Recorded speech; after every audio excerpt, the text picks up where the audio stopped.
Muy buenas totaneros y totaneras, hoy en totana.com nos encontramos junto a Marcos Cano, portavoz del Grupo Municipal Vox, para hacer un repaso sobre este último pleno celebrado el último jueves de noviembre y que este portavoz nos explique también las propuestas, las mociones que presentaron por parte de su grupo político. En primer lugar, muy buenas Marcos, ¿cómo estás? Muy buenas, encantado de estar aquí en nuestro nuevo set. Oye Marco, me gustaría preguntarte y arrancar esta entrevista por esa moción que presentaste en el Pleno para considerar la cultura orgánica como patrimonio de la humanidad. Explícanos un poquito más. Bueno, hace ya tiempo que mi compañero José Munuera, que es el promotor de toda esta idea, como un incentivo para atraer más turismo a la Bastida, pensó en proponer esto. Esto se elevó a la Asamblea Regional y la semana pasada, a propuesta del Grupo Regional de Vox, se presentó esta moción que quiere iniciar los trámites para que la cultura algárica en general, pero su principal exponente, que es la Bastida, pues sea considerada Patrimonio de la Humanidad por la UNESCO. Entonces esto se presentó y se aprobó la semana pasada en la Asamblea de la Región de Murcia y ahora esperamos que continúe sus trámites y creemos que es un gran paso para el tema de la Bastida en Totana y un gran paso para todos los totaneros. ¿Por qué es tan importante esa cultura algárica? Hombre, es única en el mundo, es la nuestra, tenemos que defender lo nuestro siempre, y dentro de la cultura del algar, aunque el nombre, por motivos de la casualidad, corresponde a un municipio de Almería, en realidad el yacimiento más importante es el que tenemos en la Bastida, dentro de esa cultura. De hecho, está casi un 80% sin excavar, 80 y mucho por ciento sin excavar. Entonces, tiene un potencial tremendo que no lo estamos, entre comillas, explotando, no lo estamos utilizando. Necesita andar muchos pasos, como un plan director, necesita dinero para las excavaciones, necesita muchas cosas, pero una cosa que puede ayudar es que desde luego atraería, estoy convencido, mucho turismo, muchos visitantes, y eso ayudaría a los demás. Es esto, el considerarla patrimonio de la humanidad. Es un trámite largo. Desde la Asamblea Regional se propone, tendrán que pedirlo también las otras comunidades autónomas que le afectan, sobre todo es Andalucía, pero también Castilla-La Mancha y algo de Alicante. Pero bueno, ya hemos iniciado los pasos. Esto se propone al gobierno y el gobierno lo pide a la UNESCO. Hay que hacer sus informes, hacer sus estudios, todas estas cosas de Palacio van despacio. Pero ya podemos decir a día de hoy que se ha iniciado el trámite para que la cultura algárica y su principal exponente, que es nuestra Bastida, pues sean patrimonio de la humanidad. ¿Y por qué crees que no se había puesto esta propuesta sobre la mesa antes, o si se había puesto, por qué no se había llevado hacia adelante todavía? Pues yo creo que no. Los mismos políticos que han estado gobernando aquí en Totana no han creído suficientemente en esto, como otras propuestas que hizo mi compañero José Munuera. Acabamos de tener el mercado medieval y la propuesta que tenía este hombre con respecto a esto del mercado y la cultura es que el mercado medieval es bastante común, hay muchos sitios donde se hace, pero un mercado algárico sería original, no hay ninguno. Hacerlo atraería visitantes porque es una novedad, sería distinto y a la vez estaría promocionando la Bastida y algunos trabajos artesanos, como por ejemplo el del barro, aquí en Totana. Pero a veces, cuesta trabajo insistir, creer, como hemos hecho nosotros, en que es posible. O sea, hemos llegado a conseguir que la Asamblea lo inicie los trámites, y del mismo modo este otro cambio, como podría ser que el mercado fuera algárico, sería muy interesante y no es tan difícil en absoluto. Es conseguir que los que tienen en realidad la posibilidad de hacerlo, que es el gobierno del Ayuntamiento de Totana, pues lo lleve adelante. Nosotros desde luego lo vamos a apoyar y vamos a estar constantemente ahí. Pues estamos deseando ver cómo se desarrolla esa propuesta.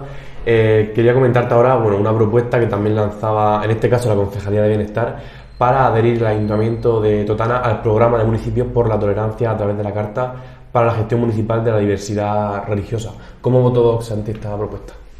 Pues nosotros estamos en contra, pero no en contra de que se acepte la diversidad religiosa. Si es que me resulta un poco... resulta que el artículo 14 de la Constitución ya lo dice. Todos los españoles serán iguales, así que pueda prevalecer diferencia por, y uno de ellos es los motivos religiosos.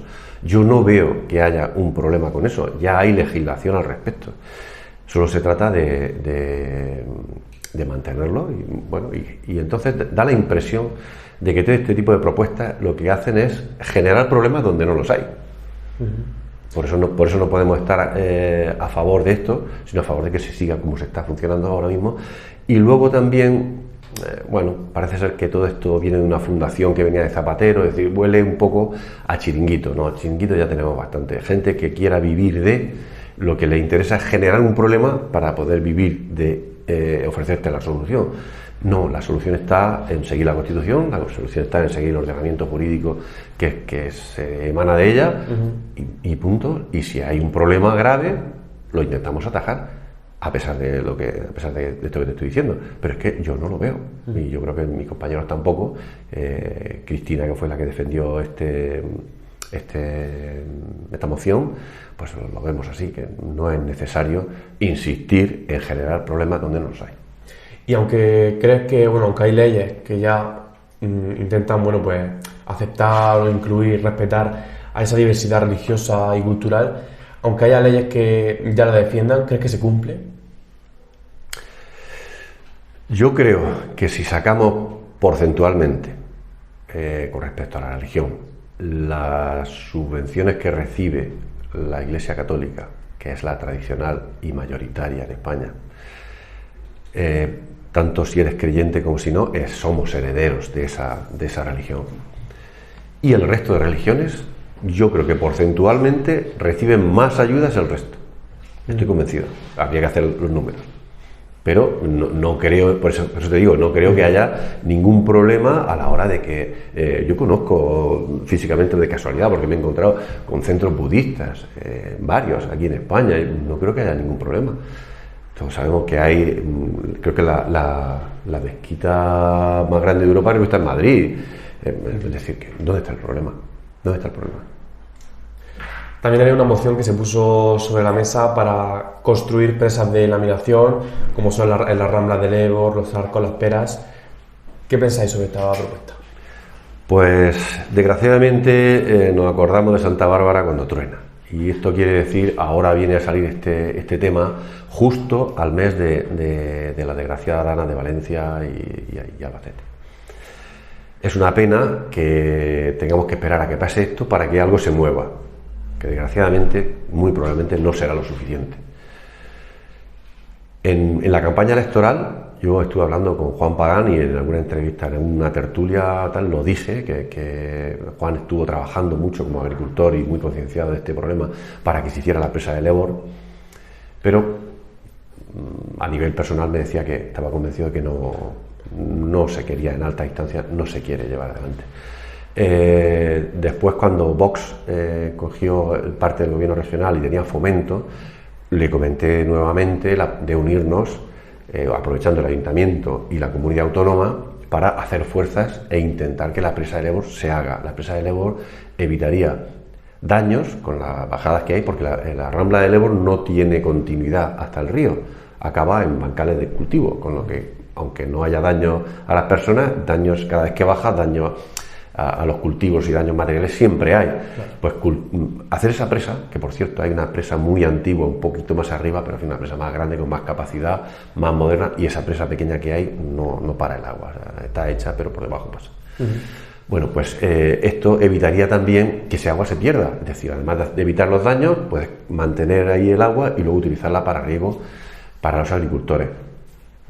Pues tampoco, y me llamó la atención el alcalde diciendo que él estaba muy de acuerdo, y en el pleno, y sí, no digo lo contrario, él estaba muy de acuerdo, pero ante mi insistencia en estas situaciones que te he dicho, pues decía que no, porque desde arriba no hay intención de hacerlo. ¿Por qué el gobierno, tanto del PSOE como del Partido Popular, los gobiernos no han querido hacer estas presas? Porque han firmado un documento recientemente, pero antes el Pacto Verde, antes la Agenda 2030, y todos son documentos derivados unos de otros, pues no hace muchos meses que firmaron una cosa que se llama Ley de Restauración de la Naturaleza. Según esa ley, el agua tiene que ir por su cauce natural, es decir, no se puede hacer una presa, es decir, no se puede trasvasar el agua. Esa firma, la consecuencia final que va a tener, aunque sea, como decía aquella famosa representante del Partido Popular, en diferido, aunque sea poco a poco, va a acabar cerrándonos el trasvase. No vamos a poder traspasar el agua de una cuenca a otra porque no es su cauce natural. Ni siquiera permiten que se hagan presas. No haya presas para embalsar, ni siquiera presas de laminación. La presa de laminación, el objetivo que tiene es frenar el agua para que no haya un momento álgido, una subida de nivel muy grande, sino que el agua pues, vaya poco a poco distanciándose, se filtre la que sea posible a la capa freática, y el resto que tenga que tirarse al río, pues que vaya lo más despacio posible para evitar los daños. Pues ninguna de esas cosas la permite la Ley de Restauración de la Naturaleza, y el Partido Popular y el Partido Socialista, socios en Europa, lo han firmado. Por eso no se puede hacer. Pero eso hay que insistir. Sabiendo eso, nuestro alcalde y su equipo de gobierno han preparado no solamente la presa del Ebro, sino otras 2 presas más, y la reparación del reguerón, que el reguerón que va a Mazarrón es el desvío del agua del río Guadalentín hacia, ¿cómo se llama la zona esta por la que a Mazarrón? No me acuerdo el nombre de la zona. Ahora mismo de Villa. Pues ya va a la playa ahí, que ya hubo una inundación, un campi ahí. Bueno, pues eso, el objetivo de eso es que no vaya todo el agua a Murcia, porque se han producido inundaciones. El hecho de que en Totana, desde el año 64, que fue la inundación anterior, sí, a hoy no haya habido más inundaciones, o que Murcia lleve bastantes años sin inundaciones, no es consecuencia del famoso cambio climático, sino consecuencia de que ahí en el Guadalentín hay una presa que desvía el agua a Mazarrón, de que en todas las ramblas de Totana, pues muchísimas ramblas, y en varias veces cada una de esas ramblas hay presas de laminación. Entonces, todo eso es lo que evita que cuando llueve fuerte, porque yo he visto bajar la rambla con bastante agua, media quizás, si no estuviera encauzada, como está encauzada después de aquel año 64, ¿qué hubiera pasado? Si no hubiera existido todas esas presas de laminación, ¿qué hubiera pasado? Entonces, el objetivo para evitar daños como ha pasado en Valencia, el objetivo es construir presas y desviar agua. No sin sentido, desviarla para salvaguardar a las personas sobre todo, y después también que no haya daños humanos. Y si se puede aprovechar el agua en vez de perderla, estamos en una zona donde es necesaria ese agua y donde le sacamos mejor rendimiento que casi ninguna otra parte del mundo. Los agricultores de la región de Murcia y los totaneros lo saben muy bien. ¿Votaste a favor y crees que todas esas presas son necesarias, tanto la del Ebor como la de los Arcos, las Peras, la Santa? ¿Crees que todas podrían tener una...? Sí, es más, en el pleno también dije, porque había un problemilla ahí con que si se hace una... la cuestión es poner pegas, no para no hacerla. Si se hace una presa, que si produce ciertos daños, bueno, pues si una presa es muy grande y puede generar daños en el sentido de algún bancal, algún cultivo de uva, si hay alguna presa que pueda producir daños de caminos, pues que no solamente el objetivo final es frenar el agua, evitar que haga daños. Si una presa es muy grande, se pueden construir 3. Es decir, con esto te quiero decir que no estamos de acuerdo, estamos totalmente de acuerdo en que se haga la presa del Ebor, que es una presa en un sitio donde se podría hacer una presa bastante grande y con bastante utilidad para el agua que después se pudiera sacar, o la Rambla de las Peras, la de la Santa, el cementerio, otras ramblas que se pueden hacer pequeñas presas de laminación, y luego sitios para contener el agua en la medida de lo posible para reutilizarla. Por supuesto que sí, totalmente de acuerdo. Desde vuestro grupo también presentabais otra propuesta, otra moción para poner en valor el artesanado mudéjar de la parroquia, así como iluminar la Cruz de Santiago, de difundir la memoria de los 4 beatos de este templo. Explícanos un poco esta propuesta. Pues tenemos, yo creo que para todos los totaneros es un símbolo la iglesia de Santiago. Explicaba a mi compañero Munuera, que fue el que defendió esta moción, que cuando nosotros, que estábamos él y yo en ese momento como jóvenes con las motos, formamos el primer motoclub de Totana, y el símbolo era la iglesia, la torre de la iglesia. Entonces, eso explicado como señal de que ha sido de mucho tiempo atrás un símbolo para los totaneros. Por tanto, creemos que la iglesia es algo a cuidar, ¿no? Una de las cruces que coronan la iglesia está torcida, da muy mala imagen, ¿no? Y reparar eso, poner un foco en la parte interior de la cristalera que mantiene la Cruz de Santiago, que es la iglesia de Santiago, para que de noche pueda lucir bien y sea un atractivo más, o poner en valor ese artesonado mudéjar que, según el arquitecto totanero Guerao, es el más grande del mundo, seguido de Teruel, de la catedral de Teruel. Creo que no me acuerdo si dijo este hombre que era 20 o 40 metros cuadrados más grande que aquel. Es decir, ¿cómo no estamos aprovechando eso? ¿Cómo no tenemos una placa en la iglesia donde viene puesto el año de construcción, la restauración, la torre, todo eso, y que tenemos el artesonado mudéjar, se dice pronto, más grande del mundo? Pasas por aquí y no lo sabemos ni los totaneros. Entonces, fomentar eso. Pero la verdad es que se nos queda un poco mal sabor de boca ante una propuesta con toda la buena intención del mundo de potenciar una cosa más que potencia el turismo en Totana, que potencia el orgullo de los totaneros de donde vivimos. Pues la respuesta, bueno, fue muy evasiva, de que no le correspondía al ayuntamiento. Es cierto, es la iglesia de Totana, no es la iglesia del ayuntamiento, corresponde al obispado, pero son gastos mínimos y no decimos quién tiene que pagarlos, sino hacer ese tipo de propuestas, ni cuándo siquiera, ¿no? Oye, si este año se puede, si no al otro. Pero curiosamente hay dinero ahora que hay un remanente. Ahora que están negociando para reducir la cuota que se va a pagar de la deuda que Totana tiene, hay dinero en cantidades de 2-3 millones de euros. ¿Y de qué estamos hablando? ¿De cantidades de cuánto? ¿De 1.000 euros? ¿De 500? Es ridículo la cantidad de dinero que habría que aportar ahí a cambio de un símbolo de Totana, a cambio de mejorar y potenciar el turismo. Un símbolo de Totana, que se desprecien ideas de este tipo. Bueno, al final lo que te deja ver es que solo acepta este gobierno las propuestas que salen de ellos, y algunas que nos dicen que sí, pues luego no hay forma de que sea que sí. Como por ejemplo aquella que hicimos del hospital o la ambulancia, votan a favor pero no la llevan a cabo. Sirve de poco el tema en el pleno. Nos habla de que esto podría ser un punto de inflexión hacia arriba, donde realmente se podría proyectar nuestro municipio de Totana, pues culturalmente o turísticamente, hacia algo más grande, pero que quizás la respuesta por parte de otros grupos no es la que gustaría. ¿Por qué crees que pasa esto? Bueno, pues desgraciadamente la lógica política de si no lo hago yo, al contrario, al oponente político, pues chafarle las ideas, ¿no? Pero claro, eso choca con la constante...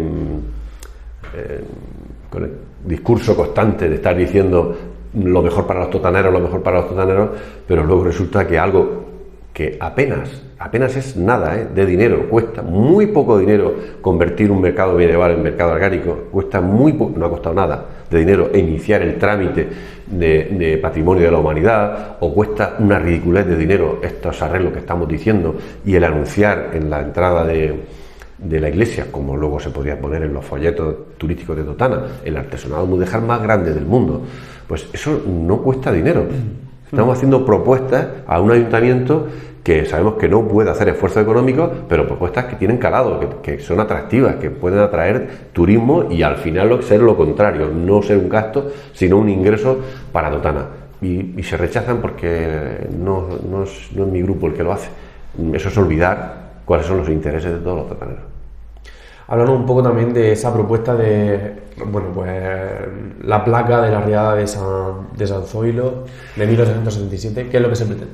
Bueno, esta placa, al contrario que las presas, bueno, las presas también es verdad que nosotros como grupo ya estábamos intentando proponerlo con nuestro alcalde desde incluso la campaña electoral y después posteriormente cuando Vox entró en el equipo de gobierno regional. Y esta propuesta de la placa era una concienciación sobre el problema que traen las riadas. el problema de aquella ley de restauración de la naturaleza, porque si restauramos la Rambla como estaba, posiblemente hubiésemos tenido pues más problemas con las inundaciones. Esta moción la defendió mi compañero José Munuera y es anterior a la Dana de Valencia. Nuestra propuesta, curiosa, bueno, ha coincidido así en el tiempo, pero fue como 15 días, un mes anterior a la Dana. No sabíamos nada de la Dana, pero sí que pues, nos pareció que había una placa ahí que recordaba a qué altura había llegado el agua cuando no estaba la Rambla encauzada, y volver a restaurar esa placa nos recordaría aquel episodio a todos los totaneros que fue... mi compañero Munuera tiene recuerdos personales al respecto de ese momento desgraciado, y serviría sobre todo para concienciar a los totaneros: señores, aquí tenemos la suerte de tener la Rambla encauzada, tener presas de laminación por la sierra. Nos hemos escapado de danas, como ha pasado en Valencia, pero no hay que olvidarse, había que hacer la del Ebro, la de la Santa, las Peras, es decir, hay que prepararse, y eso es lo que realmente evita la dana. El día que nos toque una lluvia muy intensa como han tenido allí, pues que todo eso evite los daños, sobre todo, bueno, las muertes. Y ante esta propuesta, ¿cuál fue la respuesta de los otros grupos?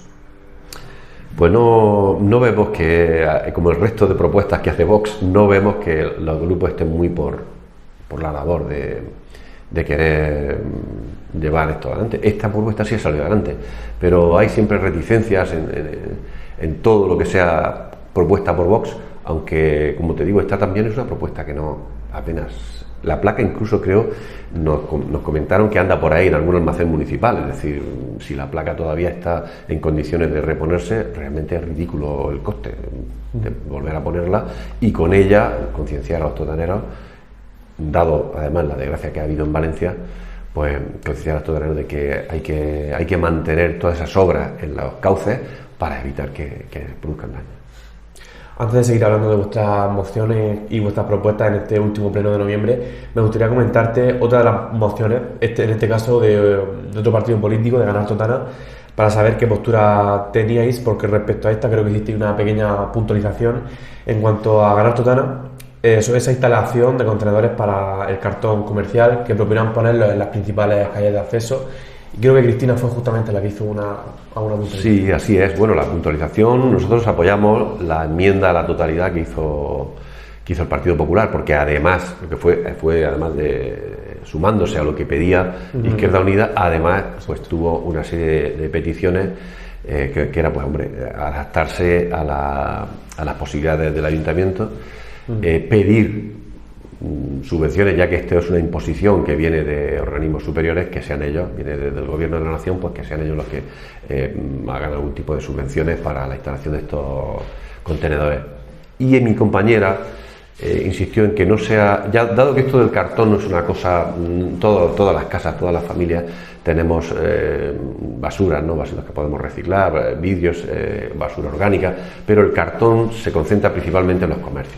Entonces, que Totana no se llene de contenedores, que no es una visión, no sea un punto sucio muy lleno, ¿no? Estamos intentando evitar que se vea Totana sucia, que se produzca el doble sistema de recogida, que es el pasar recogiendo por todas partes y quitar el cartón lo antes posible, y luego en los puntos donde se concentra mucho, ahí es donde la puntualización nuestra era que esos puntos sean muy concretos, que se estudien. Respecto a otra propuesta que llevaba en este caso el Partido Socialista, el PSOE, sobre la instalación de nuevos espacios físicos en la educación de Totana, en este caso un nuevo aulario en el IES Juan de la Cierva, otro cuarto aulario en el Prado Mayor.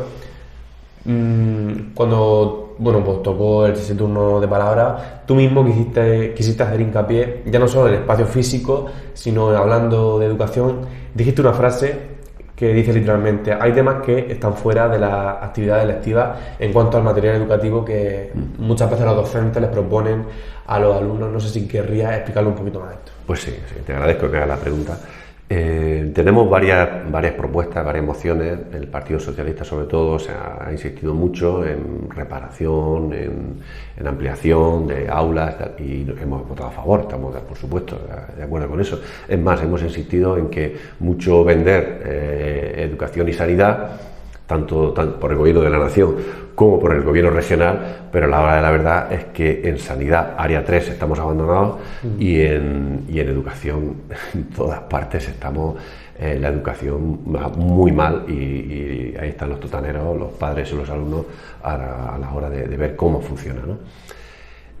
Entonces, aproveché esta propuesta para decir que no solo de aulas nivel estudiante, es decir, necesitamos aulas en condiciones, aulas adecuadas para un país como es España, del primer mundo, pero la educación no es solo eso.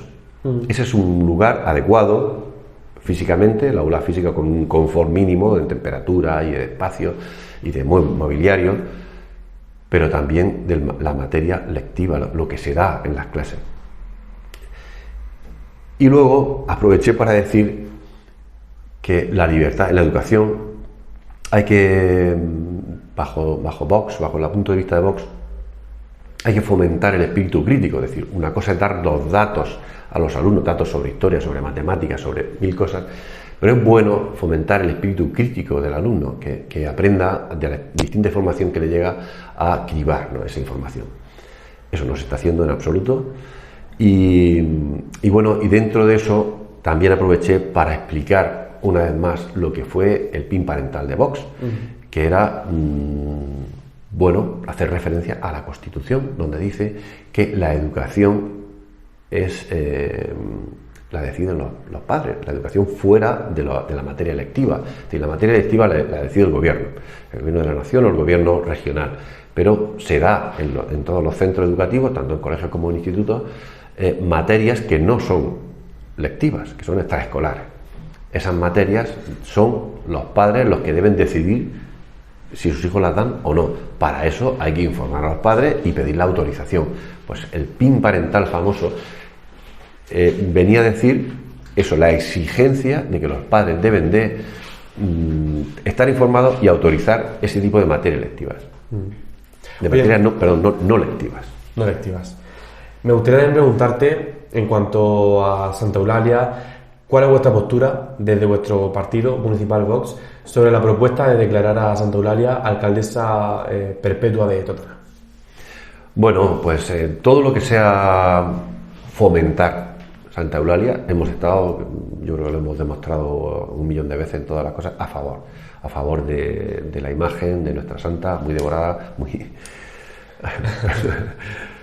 ya no me sale la palabra, me digo cómo tengo yo la cabeza. Muy adorada, ¿no?, por los totaneros.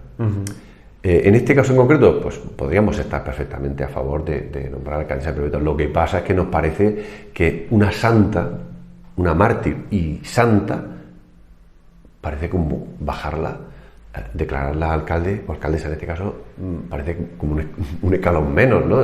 Aunque comprendo perfectamente que el objetivo de los que han propuesto esto es, pues, darle un poco más de auge a la santa. No sé si es posible, ¿eh?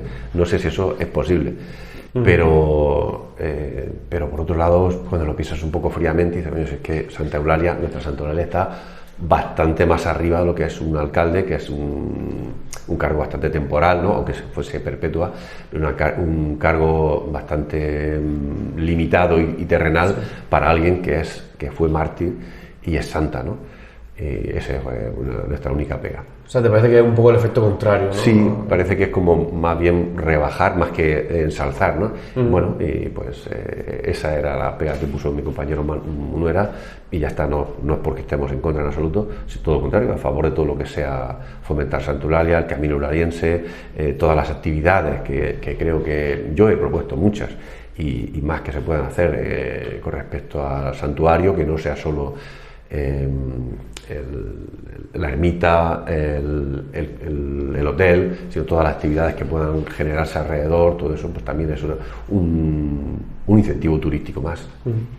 Hace unos pocos días era el 25N, ese Día Internacional contra la Violencia de Género, la violencia contra la mujer, y desde vos también tuviste ahí, bueno, propusiste una moción sobre la declaración internacional de este día. Explícanos un poquito de qué trata. Mi compañera Cristina, por enésima vez explicando qué piensa Vox del tema de la violencia sobre la mujer. Bueno, vámonos un poco al final del todo. Vox quiere defender a todas las víctimas de violencia. En este caso hay como un apartado especial para aquellas víctimas que hay por cercanía familiar. Por eso Vox les llama víctimas de violencia intrafamiliar. Dentro de esa violencia intrafamiliar está la violencia que pueda sufrir la mujer con respecto al hombre, pero también, y aunque sea el número menor, la que sufre el hombre respecto de la mujer. También la que sufren los niños. Hay más niños asesinados por mujeres, por sus madres, que por sus padres. También estaría la violencia que sufren aquellos matrimonios, aquellas parejas que son de un solo sexo, tanto gay como lesbianas. Todo eso, excepto la del hombre contra la mujer, está fuera de esa violencia contra la mujer que sale el 25, Vox no quiere dejarla fuera. Entonces la moción era volver a explicar por qué no estamos ahí, porque estamos generando unas leyes que lo que están provocando es más bien indefensión a la mujer, con la ley del solo sí es sí. Hay más mujeres violadas, asesinadas, año tras año. Hay más violadores en la calle. Hay mucho más dinero, pero le llega menos a las mujeres que lo necesitan. Entonces, ante todo eso, creo que estamos llevando el camino contrario. Nosotros lo que queremos es proteger a la mujer y a todas las víctimas, pero protección real, y una parte de esa protección es que el que la hace, la paga a la cárcel, y la víctima tiene que tener más derechos que el delincuente. Una cadena perpetua o una cárcel muy larga para aquellos que se ve que van a reincidir en el asesinato, en la violación, me parece que es de pura lógica. Estamos manteniendo los derechos de esa víctima antes que los del asesino. Eso lo explicó mi compañera Cristina, lo explico yo ahora y lo explicaremos las veces que sea necesario, porque el famoso bulo y fango que dice el presidente del gobierno es el que envía él hacia los que no pensamos como ellos, porque están promocionando leyes que lo que hacen, aunque lo que venden, lo que dicen que van a hacer es proteger a la mujer, lo que hacen es desprotegerla. ¿Crees que aquí también se está produciendo un poco ese efecto contrario? Y esta moción, al final lo que viene a exigir condenas más duras, que se revisen esas leyes que se están haciendo. Por supuesto, que el dinero vaya a la mujer.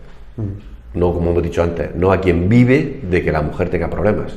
Porque hay famosos chiringuitos, aquello que aparte de que se monta en la playa en el verano y va muy bien, se le ha llamado también a eso, a aquellos que montan pues más o menos empresas, porque vienen a llamarse ONG, pero al final ganan dinero, y un buen dinero. Había por ahí una tal ONG que el 90% del dinero que gestionaba lo gastaba internamente. No llegaba a lo que en teoría, para lo que en teoría se había creado esa ONG, nada más que un 10% a las personas que lo necesitaban. Eso es un chiringuito. Entonces, no digo que no tenga que haber algo de dinero de gasto en la organización, ¿no? Pero cuando se gasta no el 50%, el 90%, eso es una empresa tapada de ONG, ¿no?